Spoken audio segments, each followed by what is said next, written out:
Relationship Champions for day traders and active investors. In this video, relationship expert Steven Dromgool explains how to address relationship problems specific to day trading and active investing. He talks about what it means to be a risk taker while being in a relationship which requires safety.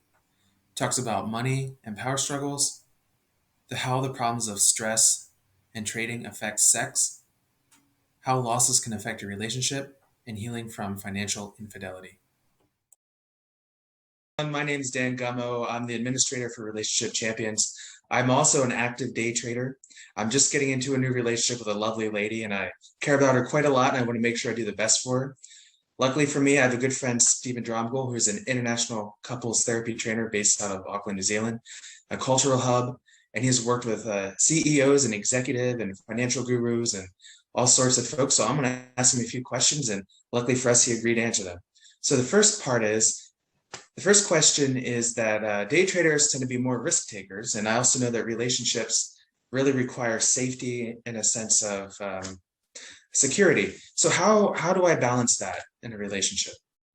Yeah, that's a really good question, and because relationships do require enough safety so that you're not stressed all the time. One of the functions of relationship is to create essentially a safe, nurturing space so that we can kind of repair and recover, and so that's a really important thing. The good news is, though, that actually relationships also do need a little bit of excitement and novelty. So it's not actually a terrible thing that there are some challenges within the relationship. So the key idea is really about balance. And so what you're really looking at doing is the thing that makes a difference is really about agreement. So if you go to an amusement park and you want to try some scary ride, and you're psyching yourself up for but you're preparing for it, and then you build up to the excitement, and then you go and do it, and you do that together, then that's exciting, then that's fine. But if someone ties you up and forces you onto the ride, and you're saying, no, I don't want to do that, and they're taking you along the ride and you haven't agreed to it, then that becomes quite a traumatic, difficult experience. So one of the critical things that you need to be really clear about is, what are the parameters for the risk that you're taking? What money can you risk? What are the things you can do? What are the things you can't do? And it's really important that you have some very realistic conversation with your partner about that. And it's one of those things, if because things can go wrong, and with day trading, things sometimes are going to go wrong. It's not always going to be up. So the fundamental thing is, if you've had that conversation before with your partner, it prepares them, and then they can celebrate the wins, and then you can comfort each other's in the loss, because you're both in the same situation. Well, that's good information. I know one of the things that's most important in day trading is maintaining a sense of emotional balance, because if you get too upset one way or the other, then it's really hard to stay focused on whatever your edge is, whatever you're trying to trade. So I know that in order to make an emotionally balanced place for the trader, there has to be a healthy relationship. And oftentimes I've heard that the partner ends up taking extra domestic responsibilities, and then the trader ends up having more, I guess you would say, financial power. And so there can be this role of a power play in the relationship. So how would a trader balance actually that sense of power? Yeah, so I think it would sort of tie into the first question, in terms of coming back to some agreements and some conversation. And one of the big things is really to understand that when you make an agreement, it's a work in progress. So it's not like a contract, and so this is what we said, and so therefore it's going to be that way for the next 20 years. That's not going to work. It's something that you review when you go through and check, is this still working for you? Is there anything we need to tweak? So having those conversations. So I think it's really useful that couples would at least weekly have a time where they're sort of saying, okay, how are we doing? How are we supporting the relationship? How are we balancing those kind of things? And so what that should enable you to do is to do some little tweaks as you go along, just to check that the balance is okay. Because there can be big changes, like if you've got kids and then suddenly, a kid goes to school, or you had COVID where suddenly people were trying to manage jobs from home, and like that created havoc for people in terms of sort of balancing, trying to do their work and look after kids. And there was a lot of stress for, and still is for a lot of people, a lot of stress around that.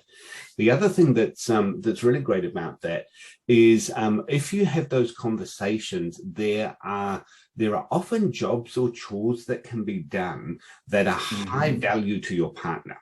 So, in my relationship, when I clean the toilet, for my partner, even though it doesn't actually take that long, that's a high value task for her, not to have to do. Okay. Whereas in my world, it's like, sweet, no problem, like that feels good for me. And so it's so if you're having those conversations, you can sometimes leverage things. Someone might hate doing the washing or the ironing or that kind of stuff. So having those kind of conversations can set you up for a win-win scenario as well. Oh, very nice, very nice. The next question I had is probably a near and dear to a lot of the gentlemen's hearts. So day trading creates a lot of stress and anxiety. And sex life is really important, but sex life can really be messed up by lots of stress and anxiety. So how do we balance this? Okay, that is a good question. So there's a couple of things. So sometimes one of the things you need to take into account is that people react to stress and anxiety in different ways. So sometimes you can have a scenario where someone feels really stressed and then they just want to have sex to basically use that as a stress outlet, at which point in time their partner can end up like they're some kind of sex accessory rather than the partner. So that's probably the most common scenario, because in my experience, most of the day traders and stuff that I've worked with have been men. And so then they're like, oh my God, I'm so stressed, I want to have sex now to make me feel better. And the partner's like, you haven't talked to me, you haven't done anything nice, this doesn't work well. So there's a couple of quite practical things. One of the things that you want to do is you want to protect a window period around bedtime so that there's enough time to make the transition to when, if that's the time that you would normally have sex. Yeah? If you tend to have sex in the morning, you need to create a window so you're not like, wham, bam, thank you, man, I'm out of here and I'm on the computer. Because again, that can leave your partner feeling used, it's going to build resentment and that kind of thing. And so then what you can do is to create some rituals around reconnection and to do that transition, so we've finished work, we've left the day trading behind, the computers are away, we're now in our space, in our bubble, and hey, looking good, and building some of that, the foreplay, the flirting, all of those kind of things. All right. That's really helpful. I think then just trying to keep space for the partner, and so that way they know that their value isn't just around sex, it's around being a whole person. So the last question I wanted to ask. I just going to add something else in terms of that. One of the other things that will also work quite well, and you alluded to this, that the day trading can be quite consuming, and so you can kind of go down the rabbit hole as well. Now, relationships can actually really help you with because sometimes that sort of tunnel effect that happens for gambling can happen for day traders, and that's where people lose it too. And so part of it is by setting some parameters, and you can use alarms or something to get you out of that bubble. They can help. So setting those parameters about when we're stopping work and we're shifting into relationship time can help create a safety thing that nurtures the relationship, but it can also keep you safe as well. Okay. Well, so that actually leads to the last question I wanted to ask, coincidentally. So as a fairly new trader, right, I have my days where I just don't do so well and I lose some cash, right? And I've always heard stories about people losing fortunes and creating incredible debt, right? Maybe they'll have a margin issue. And so there's an idea of financial infidelity where one partner doesn't actually tell the other partner about whatever happened to them financially. How do you go about resolving that? Okay, that's a really good question. It's quite a big question, so I'm just going to talk a couple of points to it. But what I would say is we created a resource for the New Zealand Defence Force, and one aspect of the course is about restoring trust. So if that's something that's happened to you, there's a more detailed explanation of that in some course, along Okay. with some live demos of just things that you can do to help build the connection and build the relationship, all of which is important if you need to rebuild trust. But the idea of there's a couple of things that will protect you. So the first thing is if you have those agreements up front, so your partner is aware of what the risks are, then that's going to help as well. And if you've screwed up, you break it, you buy it, then you're going to have to start doing that repair process and start making things better one step at a time. And if there is a breach of trust, so if your partner is saying stuff like, I trusted you, you let me down, you said you would do this, or you wouldn't do this, and you did do that, you need to treat that really seriously. Because trust is essentially the foundation that relationships work on. And if you breach that, your whole relationship is in jeopardy. It may not die right there, but it can be one of those kind of things where you've essentially got a poison in the root, and it might take 5 years for that to work its way out. But you're going to be living in an increasingly crappy relationship. Treat it really seriously. And so if there's a trust breach, you're saying, hey, I'm sorry, I'm taking responsibility, what can we do to make this right? It would certainly actually be something where I'd be recommending going and looking at getting some professional help, or at least offering to your partner, do we need to go and see someone about them? If there's any suggestion that think, maybe we'll say, hey, should we try it? What's the worst that can happen? Really being very proactive and front-footed about that is the stuff that's really going to make a difference. And my hope is that you're really not in that situation. And if you're ever in a situation where you think, she'll be right, that maybe we'll just try that kind of stuff, don't do it. Don't jeopardize trust in the relationship. It's way easier to protect trust than it is to try and fix it afterwards.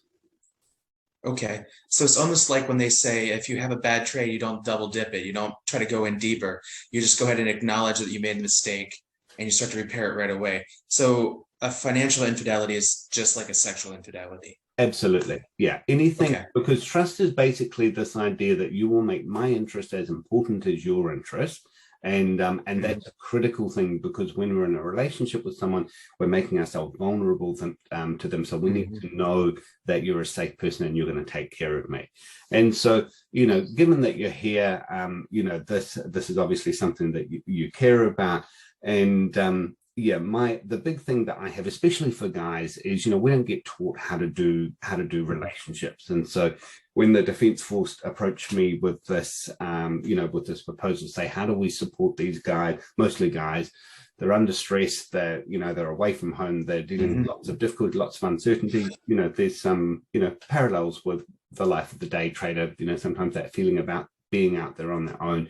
What can we do to help nurture their relationships, make those things better? And so when we put this course together, I was basically taking what I'd learned over the 6 different models of couples therapy that I've trained in, the 20 years of therapy that I've done, the thousands of couples that I've seen, and was looking at saying, what is the core information, what is the key stuff that we can condense into these series of just 15-minute talks focusing on key different topic. And so it's a really great resource. And so, I'd love it if you guys want to go and check it out. And you can do that at relationshipchampions.com. And everyone, that's Steven Dromgool, the Director of Relate Counseling in Auckland, New Zealand. So thank you for your time, Steven. Thanks, Dan.